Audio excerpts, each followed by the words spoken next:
Which is fine. It's fine. It's a belief system. He's allowed to believe it, and people are allowed to vote for it. But if liberals deny it, like he's just going through a goth phase, they're going to lose more elections. This is not a communist country. It turned one of Latin America's richest countries into one of its poorest. Low wages, high inflation, shortages, outages, 8 million people fleeing. If you think New York can somehow reinvent this wheel, you're in for a rude awakening.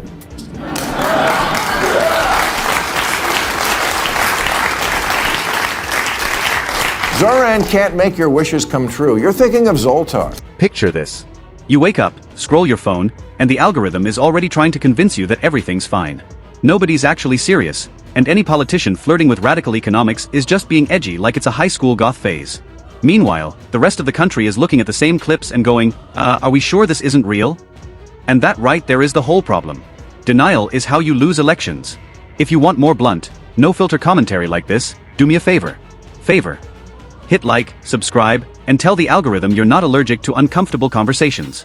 Because here's what's finally bubbling to the surface. Bill Maher. Yes, that Bill Maher, the guy liberals love to hate until he's saying what they secretly think, has been pointing at the Democratic Party's favor to party's branding problem like it's a neon sign buzzing in a dark alley. Democrats seem to be having this debate whether or not Mayor Mamdani is a socialist or a democratic socialist. Let me settle it. He's a straight-up communist. How do I know this? Well, I'm reading between the lines when one of his major advisors says, elect more communists. And Party S, and the timing is wild. You'd assume that with all the chaos and controversy in the news, especially anything involving immigration enforcement, IC drama, protests, viral clips, band clips, and whole circus, the Democrats will be riding a wave of moral outrage straight into better poll numbers.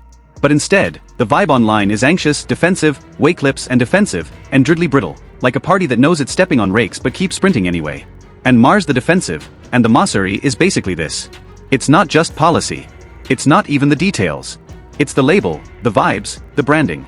The moment regular Americans, even people who don't watch politics like it's a sport, start hearing words that sound like communism, seize prithee Mars communism, seize eoperty, abolish T communism, seize, abolishes, open B abolish, open orders, restructure everything. You're open and restructure everything. Not having a nuanced academic discussion anymore. You're triggering decades of cultural muscle memory. Cold War muscle memory. My grandparents told me stories. Muscle memory. I saw what happened in other countries, and restructure everything. Country's muscle memory. Fair or not, exaggeration or not, it hits people in the gut. And before anyone jumps in with the usual, oh my god, here we go. You're calling everything communism. Relax, countries, relax. That's not even the point. The point is that voters don't sit there with a policy spreadsheet going, well actually, this is more accurately categorized relax. Categorized as democratic socialism with municipal tenant protections. No, they hear a clip, they feel a reaction, and then they vote based on the reaction. Mars zeroes in on something that's honestly kind of genius as a political attack. The idea that New York City isn't just any city. It's not a random lab where you try weird stuff, and if it fails you shrug and say, well, at least we learned. Rhetoric about New York is a symbol. It's the financial heartbeat of America. It's the place everyone points to when they talk about capitalism. Wall Street, big banks, giant real estate, the whole machine. So if New York starts sounding like it's flirting with rhetoric about private property that doesn't stay local, that travel local, we should seize it, he should seize it. Travels that becomes the story. And then of course there's the spicy part, the characters. Because politics is never just ideas. It's people with microphones and bad instincts. Now, let me tell you about the story that liberal algorithms locked out. Her name is Sia Weaver, and if you ask anyone in the blue sky bubble who that is, they'll look at you like a turkey looking up at the rain.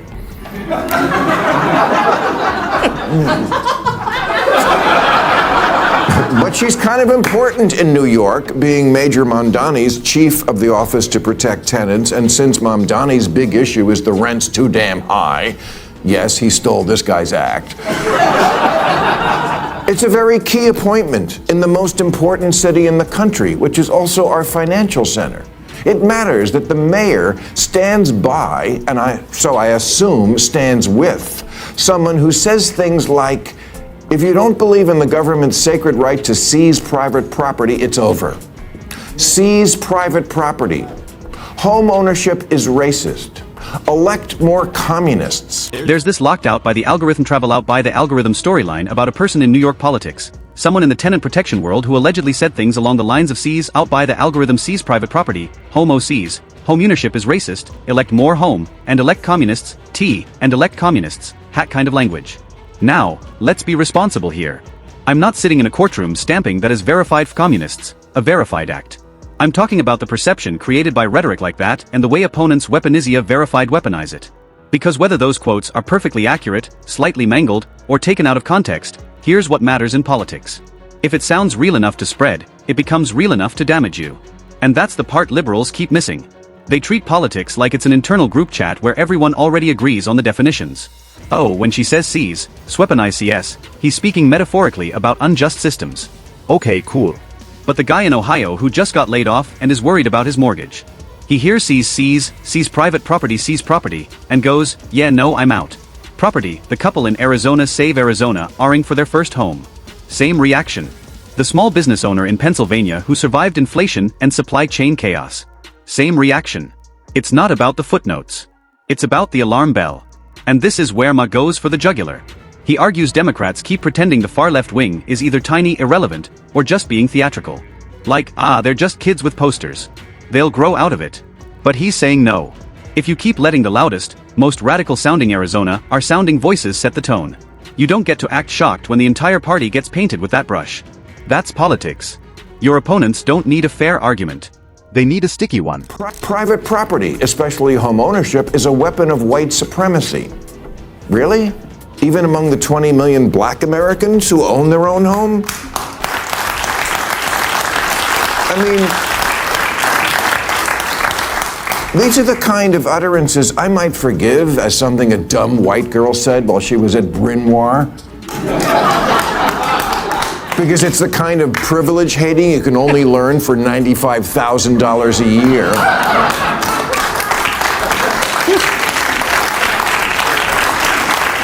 But these are statements made as an adult. Yes, for co-eds from elite private colleges, you're only a lesbian until graduation, but the communism lasts a lifetime. Let's talk about why communism, sounding communism's such a politically radioactive word in America. Because it's not just economics, communism economics, it's identity. America's whole self-image is built on this idea of individual freedom. Private property, starting a business, owning a home, climbing the ladder, even if the ladder is wobbly and unfair.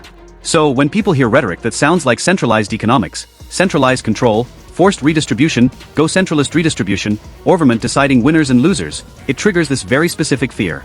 I'm not going to be in control of my life anymore. And yes, there are a million counterarguments, but capitalism has problems. True, but inequality is real. True, but healthcare is broken. True, but housing is insane. Also true. Nobody's denying those problems exist. The question is, how do you fix them without sounding like you want to bulldoze the entire system and replace it with something that feels like a historical rerun of disasters? Because history, fairly or unfairly, hangs over this conversation like a storm cloud. Which is fine. It's fine. It's a belief system. He's allowed to believe it, and people are allowed to vote for it. But if liberals deny it, like he's just going through a goth phase, they're going to lose more elections. This is not a communist country. Ma brings up Venezuela as the cautionary tale. And again, let's keep our brains switched on. Venezuela didn't collapse because someone suggested a social program. Higher distribution, or program.t collapsed because of a mix of extreme state intervention, corruption, dependency on oil, authoritarian drift, mismanagement, sanctions debates, the program.debates, and whole messy stew. But here's why the reference works politically. It's shorthorth debates, and shorthand.end. We tried the state shorthand. State controls everything path a state path, and it got ugly. The average voter doesn't want a graduate seminar.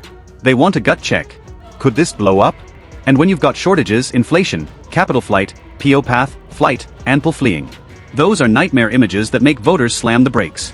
Now, does that mean any policy left of Ronald Reagan equals Venezuela? Obviously not. That's a dumb argument. But does it mean you should casually toss around rhetoric that makes it easier for your opponents to say, see, they want to do that here? Flight and? Also, obviously not. And that's what Maher is screaming about. Stop handing your enemies free ammo. It turned one of Latin America's richest countries into one of its poorest. Low wages, high inflation, shortages, outages, 8 million people fleeing. If you think New York can somehow reinvent this wheel, you're in for a rude awakening.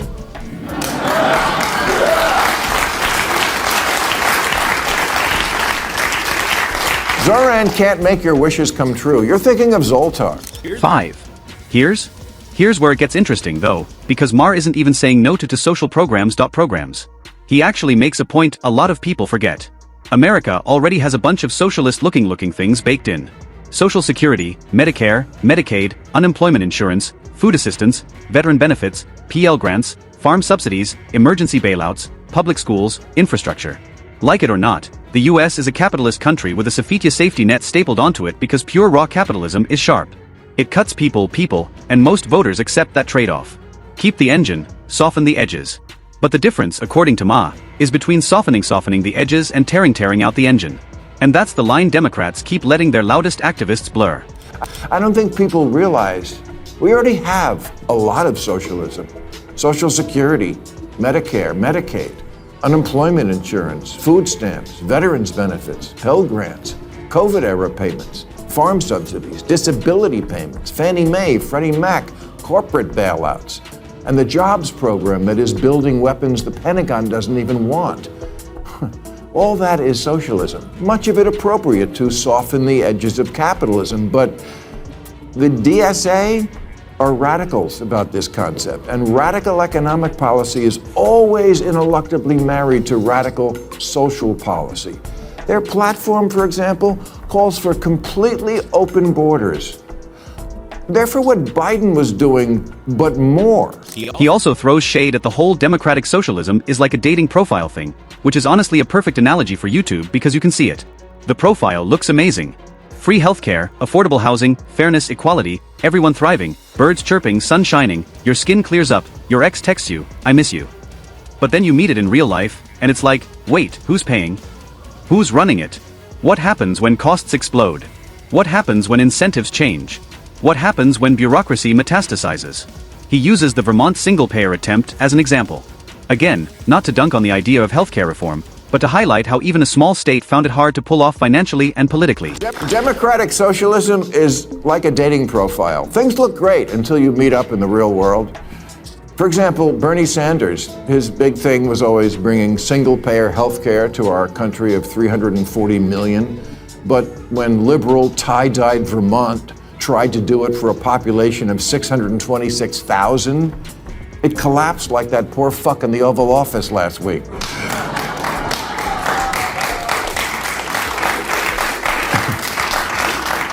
Bernie, AOC, Mandani are not Democrats. They'll be the first to tell you that. They're democratic socialists, and that's a very different thing, and I don't think people know that yet. And that's the part that makes moderates nervous. Not the goal, but the implementation. People can support everyone having healthcare and still be terrified that the government will run everything and it'll be fine. Trust me. And this is the part where Democrats keep stepping on rakes. They assume the public will patiently separate the brand from the product. They think voters will go, oh, that's not real communism. It's just a rhetorical flourish, or that's just one activist, or that's just Twitter. But voters don't do that. Voters see a fire, and they smell smoke, and they walk away from the building. Now, let's bring this back to the generational thing because the transcript makes a sharp point. People assume millennials and Gen Z will automatically love anything labeled socialist, because they're progressive and angry at the system. But younger voters are also extremely practical in one key way. They are terrified of instability. They've watched rent explode, watched inflation bite, watched job market shift, watched tech layoffs, and watched AI eat careers. So when you say, we're going to radically restructure the economy, they don't all cheer. A lot of them go, cool, but will I still have a job? Will groceries get worse? Will my rent get better, or is this going to backfire and make it worse? They were petrified of COVID, masking 2-year-olds who never would have died from it and keeping schools closed for far too long. They're definitely afraid of their kids, who from time immemorial have always come up with bad ideas. They're kids. Thinking up stupid shit is what they do. But parents used to tell them, that's ridiculous. The world doesn't work that way. Not today's parents. They say, you're right, honey. Gender is just a social construct. Please, sometimes your mother and I forget which one of us has the... That's why the label problem is so dangerous. It doesn't just scare older voters who lived through the Cold War vibes. It scares younger voters who don't want to gamble their entire future on a political experiment that sounds good on a poster. And then there's the cultural side of it, which Ma loves to poke at. The woke politics piece. The idea that Democrats got so wrapped up in purity tests, identity battles, and activist language that normal people started feeling like they needed a translator just to watch the news. And instead of stepping back and going, okay, maybe we got a little weird, some factions doubled down. And Mars's warning is basically, you can't win national elections by making the center feel like they're walking through a minefield. The transcript brings up the TikTok/parents/kids angle. Kind of a messy rant, but the core idea is this. A lot of politics today feels like politicians are terrified of their own base, like they're being policed by the loudest online voices. And when even a Democrat with solid progressive credentials says something mild like, hey, maybe fairness in sports should matter, suddenly there's outrage, resignations, and internal chaos that looks insane to normal voters. It looks like a party being run by the comment section. So, what's the real takeaway from all this? It's never not progressive. It's never reforming anything. It's not ignoring inequality. The takeaway is branding matters more than you want to admit. And your coalition is bigger than your activists. If your messaging makes America sound like it's about to become some centralized economic command structure, whether that's true or not, you're going to bleed moderates, independents, and a chunk of working class voters who might actually agree with you on a bunch of issues but refuse to be associated with a scary label. I don't know if we're still banning TikTok. That was before we changed the rule in America to Trump decides what's a law. But I know it wouldn't even be an issue if parents would sack up and tell their kids to get off the phone.